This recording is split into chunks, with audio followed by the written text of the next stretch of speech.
Chapter 2: The First Gate of Dreaming.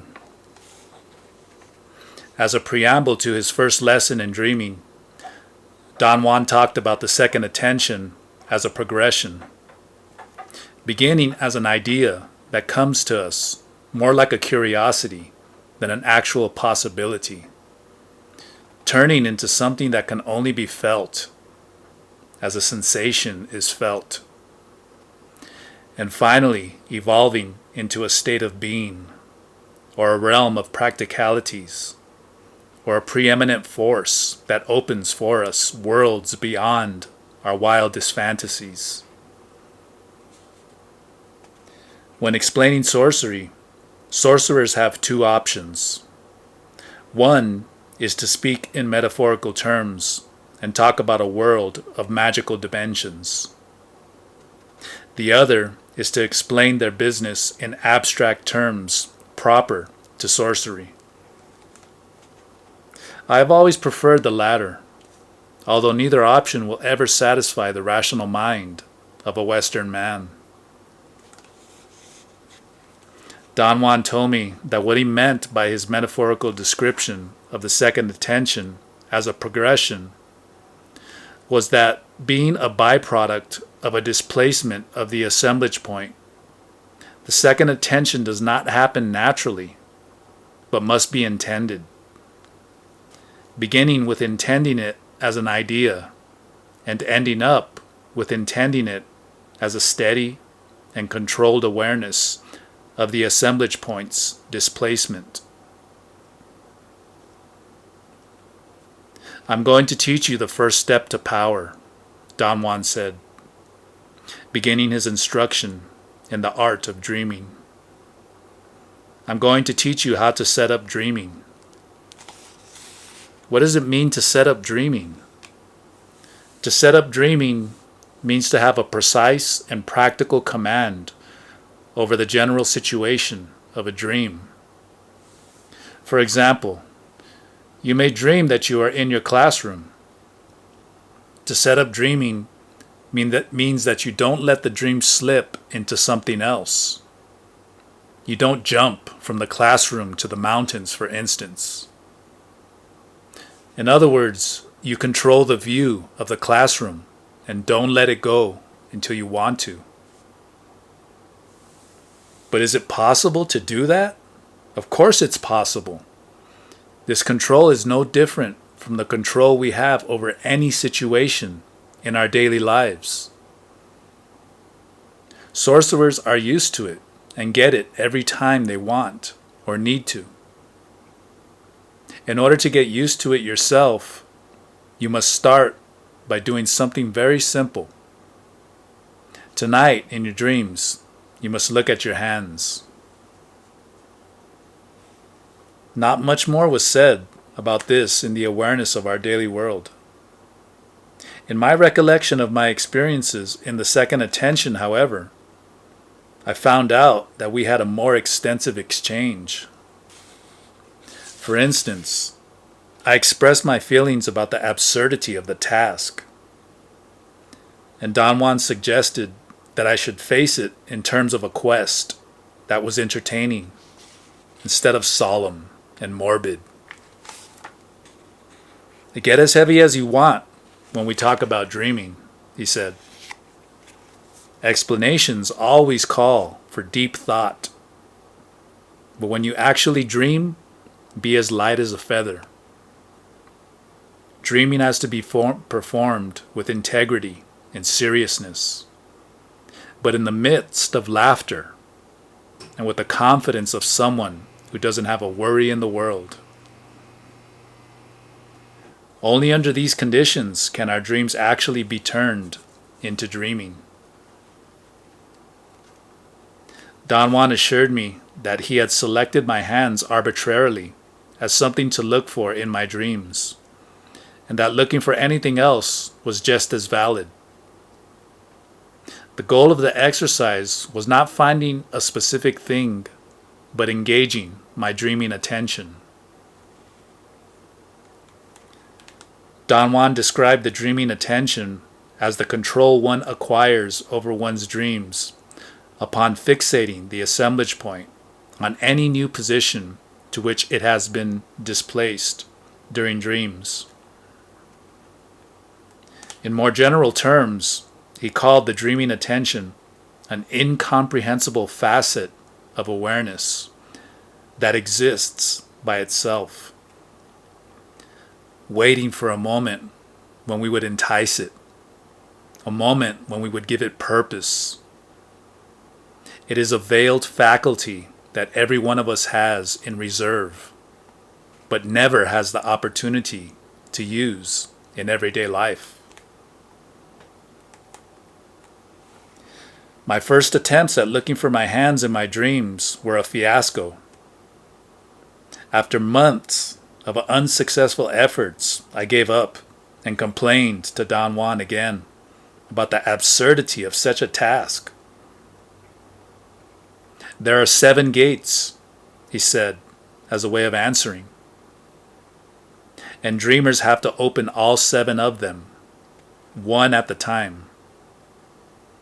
You're up against the first gate that must be opened if you are to dream." "Why didn't you tell me this before?" "It would have been useless to tell you about the gates of dreaming before you smacked your head against the first one. Now you know that it is an obstacle and that you have to overcome it." Don Juan explained that there are entrances and exits in the energy flow of the universe, and that in the specific case of dreaming, there are 7 entrances, experienced as obstacles, which sorcerers call the 7 gates of dreaming. The first gate is a threshold we must cross by becoming aware of a particular sensation before deep sleep, he said. A sensation which is like a pleasant heaviness that doesn't let us open our eyes.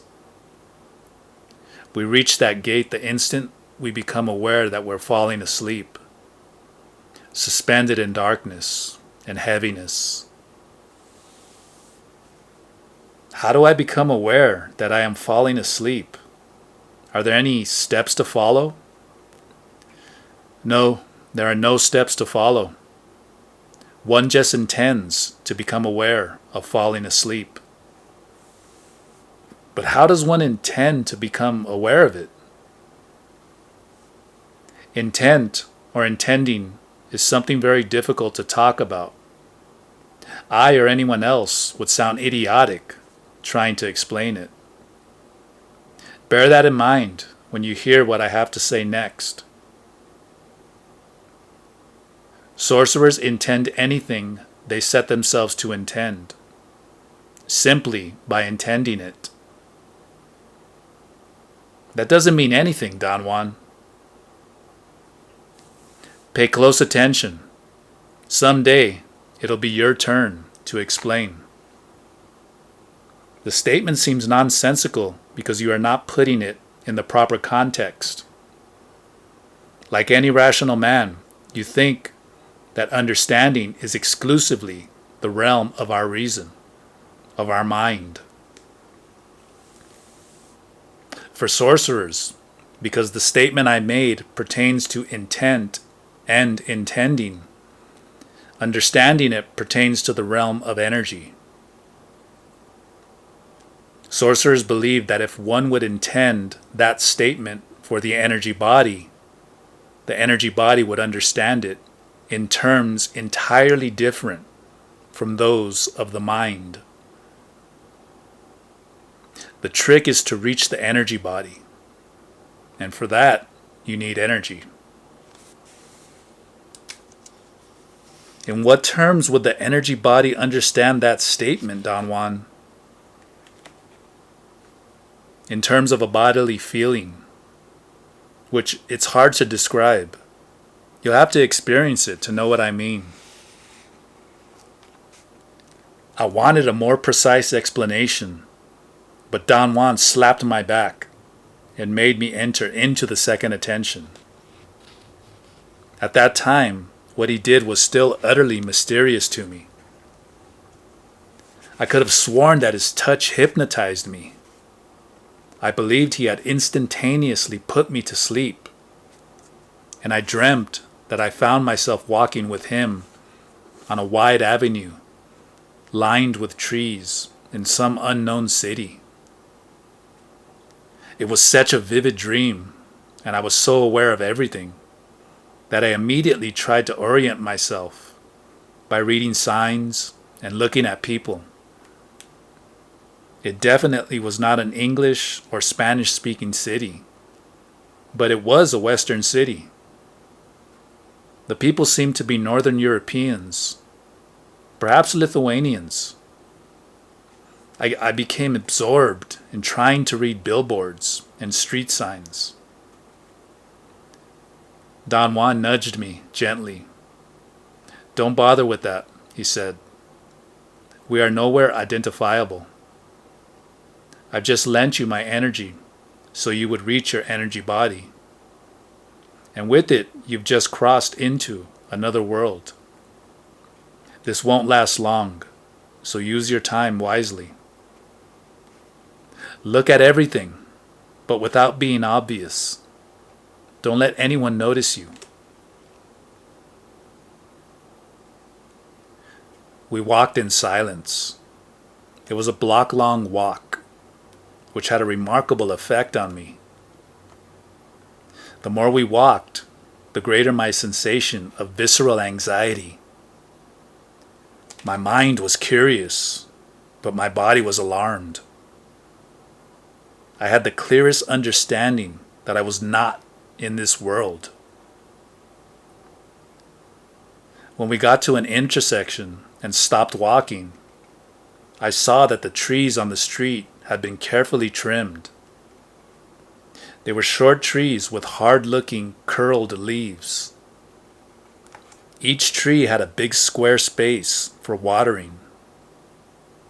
There were no weeds or trash in those spaces, as one would find around trees in the city. Only charcoal black, loose dirt. The moment I focused my eyes on the curb, before I stepped off it to cross the street, I noticed that there were no cars.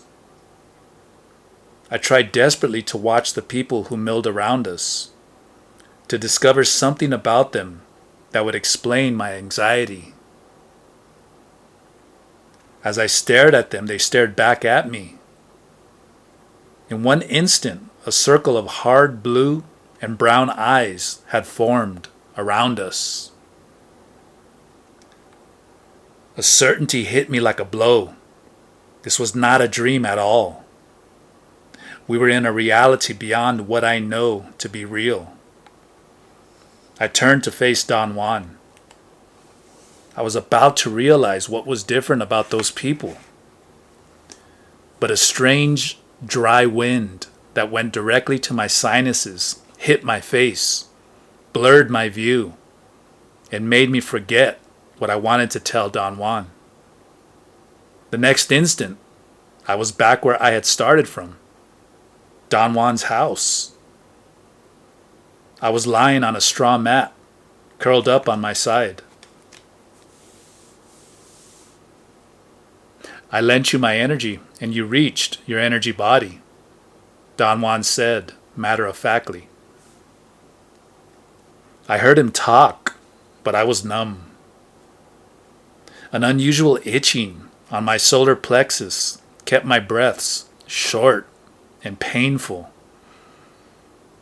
I knew that I had been on the verge of finding something transcendental about dreaming and about the people I had seen. Yet I could not bring whatever I knew into focus. "Where were we, Don Juan?" I asked. "Was it all a dream? A hypnotic state?" "It wasn't a dream," he replied. "It was dreaming. I helped you reach the second attention so that you would understand intending as a subject, not for your reason, but for your energy body. At this point, you can't yet comprehend the import of all this. not only because you don't have sufficient energy, but because you're not intending anything. If you were, your energy body would comprehend immediately that the only way to intend is by focusing your intent on whatever you want to intend. This time, I focused it for you on reaching your energy body. Is the goal of dreaming to intend the energy body? I asked, suddenly empowered by some strange reasoning. One can certainly put it that way, he said. In this particular instance, since we're talking about the first gate of dreaming, the goal of dreaming is to intend that your energy body becomes aware that you are falling asleep. Don't try to force yourself to be aware of falling asleep. Let your energy body do it. To intend is to wish without wishing, to do without doing. Accept the challenge of intending, he went on. Put your silent determination, without a single thought, into convincing yourself that you have reached your energy body and that you are a dreamer. Doing this will automatically put you in the position to be aware that you are falling asleep. How can I convince myself that I am a dreamer when I am not? When you hear that you have to convince yourself, you automatically become more rational. How can you convince yourself you are a dreamer when you know you are not? Intending is both the act of convincing yourself you are indeed a dreamer, although you have never dreamt before, and the act of being convinced. Do you mean I have to tell myself I am a dreamer and try my best to believe it? Is that it? No, it isn't. Intending is much simpler, and at the same time, infinitely more complex than that. It requires imagination, discipline, and purpose. In this case, to intend means that you get an unquestionable bodily knowledge that you are a dreamer. You feel you are a dreamer with all the cells of your body. Don Juan added in a joking tone that he did not have sufficient energy to make me another loan for intending, and that the thing to do was to reach my energy body on my own. He assured me that intending the first gate of dreaming was one of the means discovered by the sorcerers of antiquity for reaching the second attention and the energy body. After telling me this, he practically threw me out of his house, commanding me not to come back until I had intended the first gate of dreaming. I returned home, and every night for months I went to sleep intending with all my might to become aware that I was falling asleep and to see my hands in my dreams. The other part of the task, to convince myself that I was a dreamer and that I had reached my energy body, was totally impossible for me. Then, one afternoon, while taking a nap, I dreamt I was looking at my hands. The shock was enough to wake me up. It proved to be a unique dream that could not be repeated. Weeks went by, and I was unable either to become aware that I was falling asleep or to find my hands. I began to notice, however, that I was having in my dreams a vague feeling that there was something I should have been doing, but could not remember. This feeling became so strong that it kept on waking me up at all hours of the night. When I told Don Juan about my futile attempts to cross the first gate of dreaming, he gave me some guidelines. To ask a dreamer to find a determined item in his dreams is a subterfuge, he said. The real issue is to become aware that one is falling asleep. And strange as it may seem, that doesn't happen by commanding oneself to be aware that one is falling asleep, but by sustaining the sight of whatever one is looking at in a dream. He told me that dreamers take quick, deliberate glances at everything present in a dream. If they focus their dreaming attention on something specific, it is only a point of departure. From there, dreamers move on to look at other items in the dream's content, returning to the point of departure as many times as possible. After a great effort, I indeed found my hands in my dreams, but they never were mine. They were hands that only seemed to belong to me, hands that changed shape, becoming quite nightmarish at times. The rest of my dream's content, nonetheless, was always pleasantly steady. I could almost sustain the view of anything I focused my attention on. I went on like this for months, until one day when my capacity to dream changed, seemingly by itself. I had done nothing special, besides my constant, earnest determination to be aware that I was falling asleep and to find my hands. I dreamt I was visiting my hometown. Not that the town I was dreaming about looked at all like my hometown, but somehow I had the conviction that it was the place where I was born. It all began as an ordinary yet very vivid dream.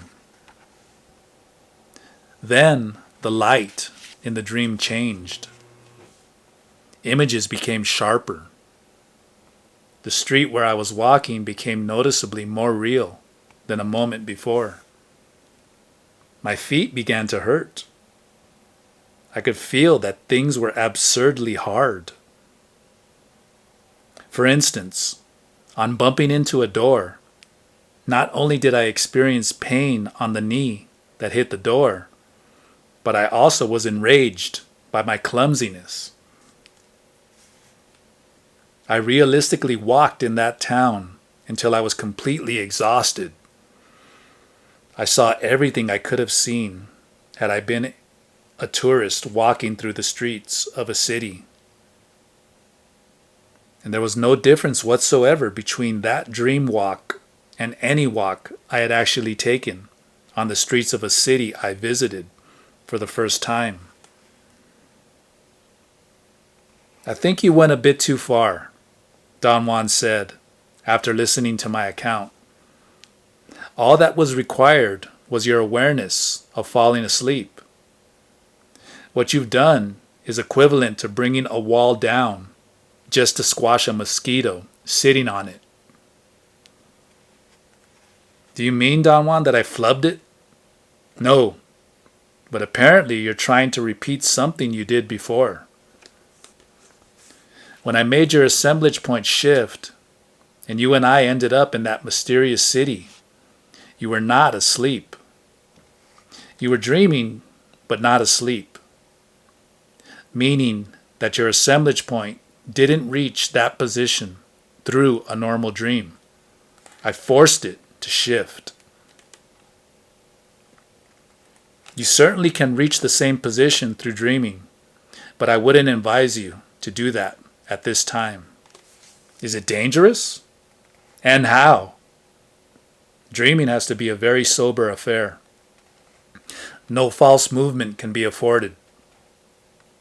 Dreaming is a process of awakening, of gaining control. Our dreaming attention must be systematically exercised, for it is the door to the second attention. What's the difference between the dreaming attention and the second attention? The second attention is like an ocean, and the dreaming attention is like a river feeding into it. The second attention is the condition of being aware of total worlds. Total, like our world, is total. While the dreaming attention is the condition of being aware of the items of our dreams.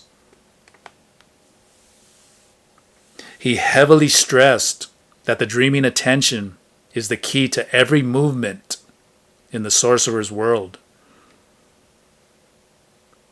He said that among the multitude of items in our dreams, there exists real energetic interferences, things that have been put in our dreams extraneously by an alien force. To be able to find them and follow them is sorcery. The emphasis he put on those statements was so pronounced that I had to ask him to explain them. He hesitated for a moment before answering. Dreams are, if not a door, a hatch into other worlds, he began. As such, dreams are a two-way street. Our awareness goes through that hatch into other realms, and those other realms send scouts into our dreams. What are those scouts? Energy charges that get mixed with the items of our normal dreams. They are bursts of foreign energy that come into our dreams, and we interpret them as items familiar or unfamiliar to us. I'm sorry, Don Juan, but I can't make heads or tails out of your explanation. You can't because you're insisting on thinking about dreams in terms known to you, what occurs to us during sleep. And I am insisting on giving you another version, a hatch into other realms of perception. Through that hatch, currents of unfamiliar energy seep in. Then the mind or the brain or whatever takes those currents of energy and turns them into parts of our dreams. He paused, obviously to give my mind time to take in what he was telling me. Sorcerers are aware of those currents of foreign energy, he continued. They notice them and strive to isolate them from the normal items of their dreams. Why do they isolate them, Don Juan? Because they come from other realms. If we follow them to their source, they serve us as guides into areas of such mystery that sorcerers shiver at the mere mention of such a possibility. How do sorcerers isolate them from the normal items of their dreams? By the exercise and control of their dreaming attention. At one moment, our dreaming attention discovers them among the items of a dream and focuses on them. Then, the total dream collapses, leaving only the foreign energy. Don Juan refused to explain the topic any further. He went back to discussing my dreaming experience and said that all in all, he had to take my dream as being my first genuine attempt at dreaming. At that, this meant I had succeeded in reaching the first gate of dreaming. During another discussion at a different time, he abruptly brought up the subject again. He said, "I'm going to repeat what you must do in your dreams in order to pass the first gate of dreaming. First, you must focus your gaze on anything of your choice as the starting point. Then, shift your gaze to other items and look at them in brief glances. Focus your gaze on as many things as you can. Remember that if you glance only briefly, the images don't shift. Then go back to the item you first looked at. What does it mean to pass the first gate of dreaming? We reach the first gate of dreaming by becoming aware that we are falling asleep, or by having, like you did, a gigantically real dream. Once we reach the gate, we must cross it by being able to sustain the sight of any item of our dreams. I can almost look steadily at the items of my dreams, but they dissipate too quickly. This is precisely what I'm trying to tell you. In order to offset the evanescent quality of dreams, sorcerers have devised the use of the starting point item. Every time you isolate it and look at it, you get a surge of energy. So at the beginning, don't look at too many things in your dreams. 4 items will suffice. Later on, you may enlarge the scope until you can cover all you want. But as soon as the images begin to shift and you feel you are losing control, go back to your starting point item and start all over again. Do you believe that I really reached the first gate of dreaming, Don Juan? You did, and that's a lot. You'll find out as you go along how easy it'll be to do dreaming now.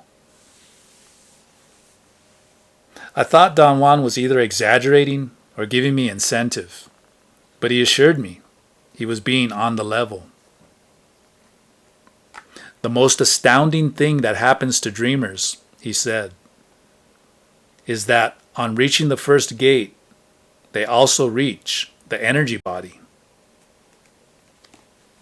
What exactly is the energy body? It's the counterpart of the physical body, a ghost-like configuration made of pure energy. But isn't the physical body also made out of energy? Of course it is. The difference is that the energy body has only appearance, but no mass. Since it's pure energy, it can perform acts that are beyond the possibilities of the physical body. Such as what, for example, Don Juan? Such as transporting itself in one instant to the ends of the universe. And dreaming is the art of tempering the energy body, of making it supple and coherent by gradually exercising it. Through dreaming, we condense the energy body until it's a unit capable of perceiving. Its perception, although affected by our normal way of perceiving the daily world, is an independent perception.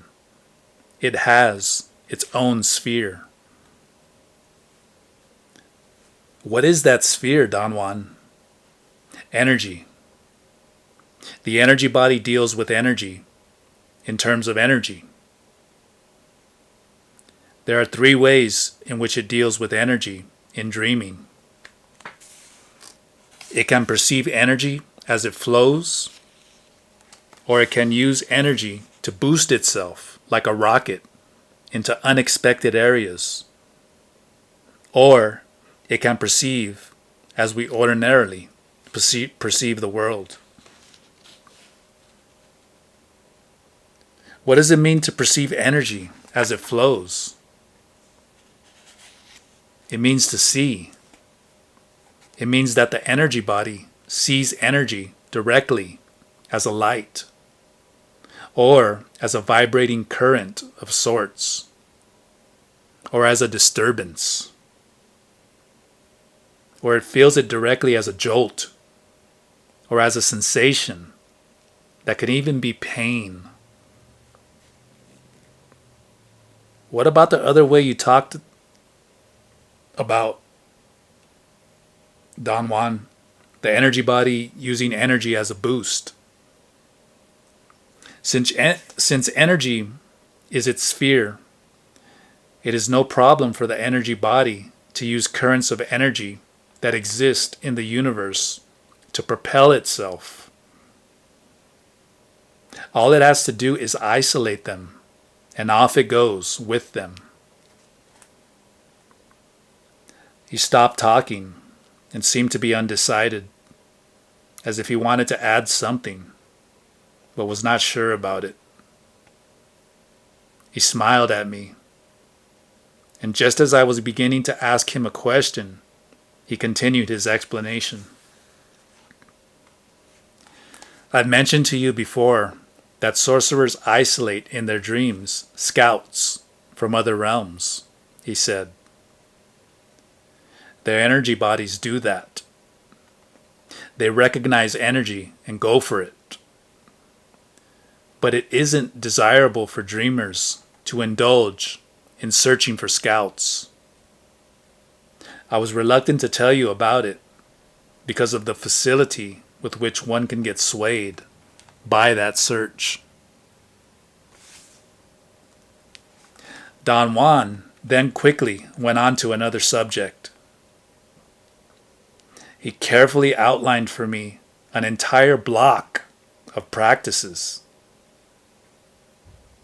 At the time, I found that on one level, it was all incomprehensible to me. Yet, on another, it was perfectly logical and understandable.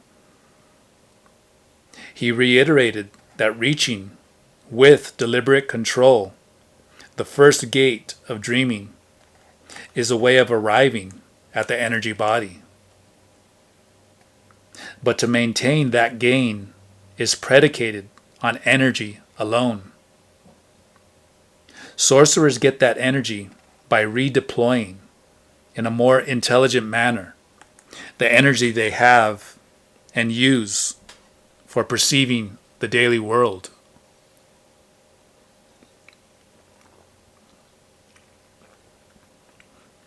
When I urged Don Juan to explain it more clearly, he added that we all have a determined quantity of basic energy. That quantity is all the energy we have, and we use all of it for perceiving and dealing with our engulfing world.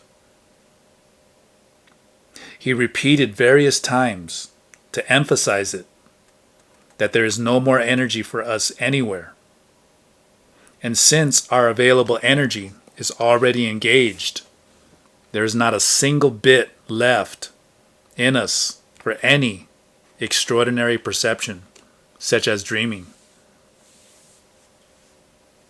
What does that leave us? I asked.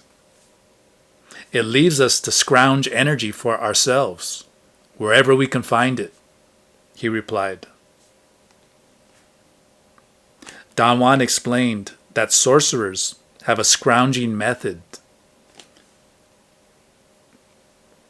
They intelligently redeploy their energy by cutting down anything they consider superfluous in their lives.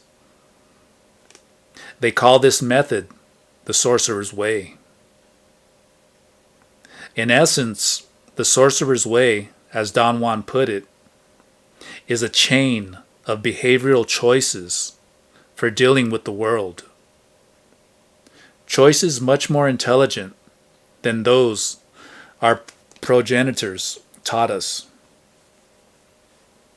These sorcerers' choices are designed to revamp our lives by altering our basic reactions about being alive. What are those basic reactions, I asked. There are two ways of facing our being alive, he said.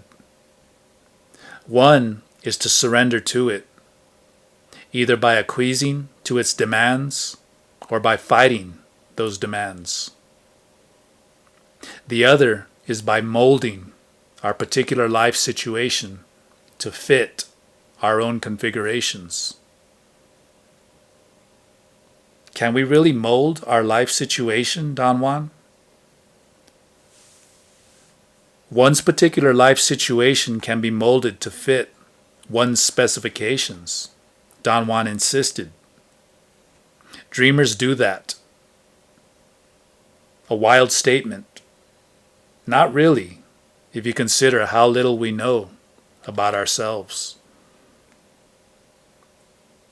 He said that his interest as a teacher was to get me thoroughly involved with the themes of life and being alive.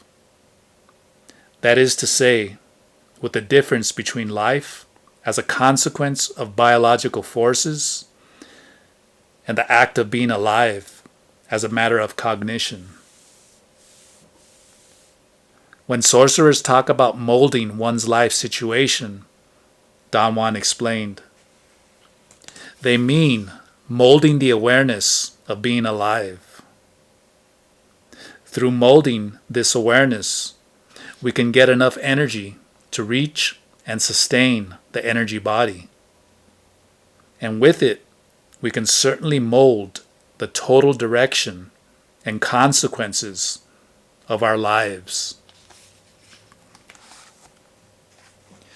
Don Juan ended our conversation about dreaming, admonishing me not merely to think about what he had told me, but to turn his concepts into a viable way of life by a process of repetition. He claimed that everything new in our lives, such as the sorcerer's concepts he was teaching me, must be repeated to us to the point of exhaustion before we open ourselves to it. He pointed out that repetition is the way our progenitors socialized us to function in the daily world. As I continued my dreaming practices, I gained the capability of being thoroughly aware that I was falling asleep, as well as the capability of stopping in a dream to examine at will anything that was part of that dream's content. To experience this was for me no less than miraculous. Don Juan stated that as we tighten the control over our dreams, we tighten the mastery over our dreaming attention. He was right in saying that the dreaming attention comes into play when it is called, when it is given a purpose. Its coming into play is not really a process, as one would normally understand a process, an ongoing system of operations, or a series of actions or functions that bring about an end result. It is rather an awakening. Something dormant becomes suddenly functional.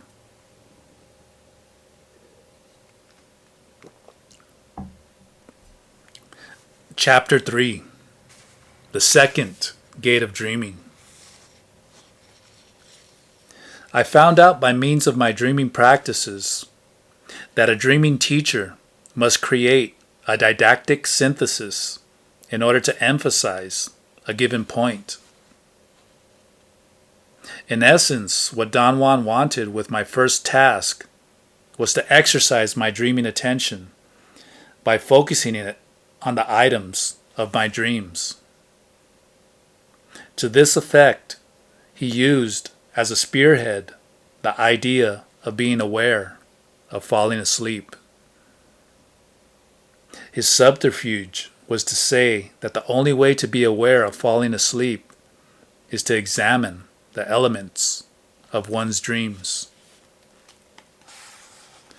I realized, almost as soon as I had begun my dreaming practices, that exercising the dreaming attention is the essential point in dreaming. To the mind, however, it seems impossible that one can train oneself to be aware at the level of dreams. Don Juan said that the active element of such training is persistence, and that the mind and all its rational defenses cannot cope with persistence. Sooner or later, he said, the mind's barriers fall under its impact, and the dreaming attention blooms. As I practiced focusing and holding my dreaming attention on the items of my dreams, I began to feel a peculiar self-confidence so remarkable that I sought a comment from Don Juan. It's your entering into the second attention that gives you that sense of self-assurance, he said. This calls for even more sobriety on your part. Go slowly, but don't stop. And above all, don't talk about it. Just do it. I told him that in practice I had corroborated what he had already told me. That if one takes short glances at everything in a dream, the images do not dissolve. I commented that the difficult part is to break the initial barrier that prevents us from bringing dreams to our conscious attention. I asked Don Juan to give me his opinion on this matter, for I earnestly believed that this barrier is a psychological one, created by our socialization, which puts a premium on disregarding dreams. The barrier is more than socialization, he replied. It's the first gate of dreaming. Now that you've overcome it, it seems stupid to you that we can't stop at will and pay attention to the items of our dreams. That's a false certainty. The first gate of dreaming has to do with the flow of energy in the universe. It's a natural obstacle. Don Juan made me agree then that we would talk about dreaming only in the second attention and as he saw fit. He encouraged me to practice in the meantime and promised no interference on his part. As I gained proficiency in setting up dreaming, I repeatedly experienced sensations that I deemed of great importance, such as the feeling that I was rolling into a ditch just as I was falling asleep. Don Juan never told me that they were nonsensical sensations, but let me record them in my notes. I realize now how absurd I must have appeared to him. Today, if I were teaching dreaming, I would definitely discourage such a behavior. Don Juan merely made fun of me, calling me a covert egomaniac who professed to be fighting self-importance, yet kept a meticulous, super-personal diary called My Dreams. Every time he had an opportunity, Don Juan pointed out that the energy needed to release our dreaming attention from its socialization prison comes from redeploying our existing energy. Nothing could have been truer. The emergence of our dreaming attention is a direct corollary of revamping our lives. Since we have, as Don Juan said, no way to plug into any external source for a boost of energy, we must redeploy our existing energy by any means available. Don Juan insisted that the sorcerer's way is the best means to oil, so to speak, the wheels of energy redeployment, and that of all the items in the sorcerer's way, the most effective is losing self-importance. He was thoroughly convinced that this is indispensable for everything sorcerers do. And for this reason, he put an enormous emphasis on guiding all his students to fulfill this requirement. He was of the opinion that self-importance is not only the sorcerer's supreme enemy, but the nemesis of mankind. Don Juan's argument was that most of our energy goes into upholding our importance. This is most obvious in our endless worry about the presentation of the self, about whether or not we are admired or liked or acknowledged. He reasoned that if we were capable of losing some of that importance, two extraordinary things would happen to us. One, we would free our energy from trying to maintain the illusory idea of our grandeur. And two, we would provide ourselves with enough energy to enter into the second attention, to catch a glimpse of the actual grandeur of the universe. It took me more than 2 years to be able to focus my unwavering dreaming attention on anything I wanted. And I became so proficient that I felt as if I had been doing it all my life. The eeriest part was that I could not conceive of not having had that ability. Yet I could remember how difficult it had been even to think of this as a possibility. It occurred to me that the capability of examining the contents of one's dreams must be the product of a natural configuration of our being, similar perhaps to our capability of walking. We are physically conditioned to walk only in one manner, bipedally. Yet, it takes a monumental effort for us to learn to walk.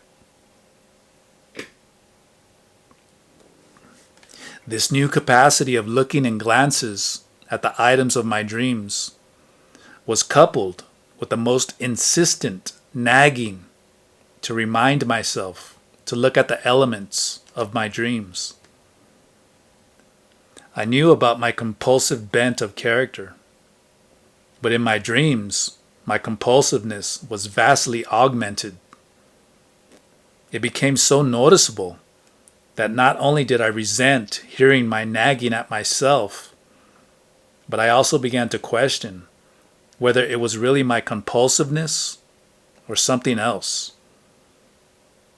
I even thought I was losing my mind. I talked to myself endlessly in my dreams, reminding myself to look at things. I said to Don Juan, I had all along respected our agreement that we would talk about dreaming only when he brought up the subject. However, I thought that this was an emergency. Does it sound to you like it's not you, but someone else? He asked. Come to think of it, yes. I don't sound like myself at those times. Then it's not you. It's not time yet to explain it. But let's say that we are not alone in this world. Let's say that there are other worlds available to dreamers. Total worlds. From those other worlds, energetic entities sometimes come to us. The next time you hear yourself nagging at yourself in your dreams, get really angry and yell a command. Say, "Stop it." I entered into another challenging arena. To remember in my dreams to shout that command. I believe that perhaps out of being so tremendously annoyed at hearing myself nagging, I did remember to shout, "Stop it." The nagging ceased instantly and never again was repeated. Does every dreamer experience this? I asked Don Juan when I saw him again. Some do, he answered, uninterestedly. I began to rant about how strange it had all been. He cut me off, saying, "You are ready now to get to the second gate of dreaming." I seized the opportunity to seek answers for questions I had not been able to ask him. What I had experienced the first time he made me dream had been foremost in my mind. I told Don Juan that I had observed the elements of my own dreams to my heart's content, and never had I felt anything even vaguely similar in terms of clarity and detail. The more I think about it, I said, the more intriguing it becomes. Watching those people in that dream, I experienced a fear and a revulsion impossible to forget. What was that feeling, Don Juan? In my opinion, your energy body hooked onto the foreign energy of that place and had the time of its life. Naturally, you felt afraid and revolted. You were examining alien energy for the first time in your life. You have a proclivity for behaving like the sorcerers of antiquity. The moment you have the chance, you let your assemblage point go. That time your assemblage point shifted quite a distance. The result was that you, like the old sorcerers, journeyed beyond the world we know. A most real but dangerous journey. I bypassed the meaning of his statements in favor of my own interest and asked him, was that city perhaps on another planet? You can't explain dreaming by way of things you know or suspect you know, he said. All I can tell you is that the city you visited was not in this world. Where was it then? Out of this world, of course. You're not that stupid. That was the first thing you noticed. What got you going in circles is that you can't imagine anything being out of this world. Where is out of this world, Don Juan? Believe me, the most extravagant feature of sorcery is that configuration called out of this world. For instance, you assumed that I was seeing the same things you did. The proof is that you never asked me what I saw. You, and only you, saw a city and people in that city. I didn't see anything of the sort. I saw energy. So, out of this world was, for you alone, on that occasion, a city. But then, Don Juan, it wasn't a real city. It existed only for me, in my mind. No, that's not the case. Now you want to reduce something transcendental to something mundane. You can't do that. That journey was real. You saw it as a city. I saw it as energy. Neither of us is right or wrong. My confusion comes when you talk about things being real. You said before that we reached a real place. But if it was real, how can we have two versions of it? Very simple. We have two versions because we had, at that time, two different rates of uniformity and cohesion. I have explained to you that those two attributes are the key to perceiving. Do you think that I can go back to that particular city? You got me there. I don't know. Or perhaps I do know, but can't explain it. Or perhaps I can explain it, but I don't want to. You'll have to wait and figure out for yourself which is the case. He refused any further discussion. Let's get on with our business, he said. You reach the second gate of dreaming when you wake up from a dream into another dream. You can have as many dreams as you want, or as many as you are capable of. But you must exercise adequate control and not wake up in the world we know. I had a jolt of panic. Are you saying that I should never wake up in this world? I asked. No, I didn't mean that. But now that you have pointed it out, I have to tell you that it is an alternative. The sorcerers of antiquity used to do that. Never wake up in the world we know. Some of the sorcerers of my line have done it too. It certainly can be done, but I don't recommend it. What I want is for you to wake up naturally when you are through with dreaming. But while you are dreaming, I want you to dream that you wake up in another dream. I heard myself asking the same question I had asked the first time he told me about setting up dreaming. But is it possible to do that? Don Juan obviously caught on to my mindlessness and laughingly repeated the answer he had given me before. Of course it's possible. This control is no different from the control we have over any situation in our daily lives. I quickly got over my embarrassment and was ready to ask more questions. But Don Juan anticipated me and began to explain facets of the second gate of dreaming, an explanation that made me yet more uneasy. There's one problem with the second gate, he said. It's a problem that can be serious, depending on one's bent of character.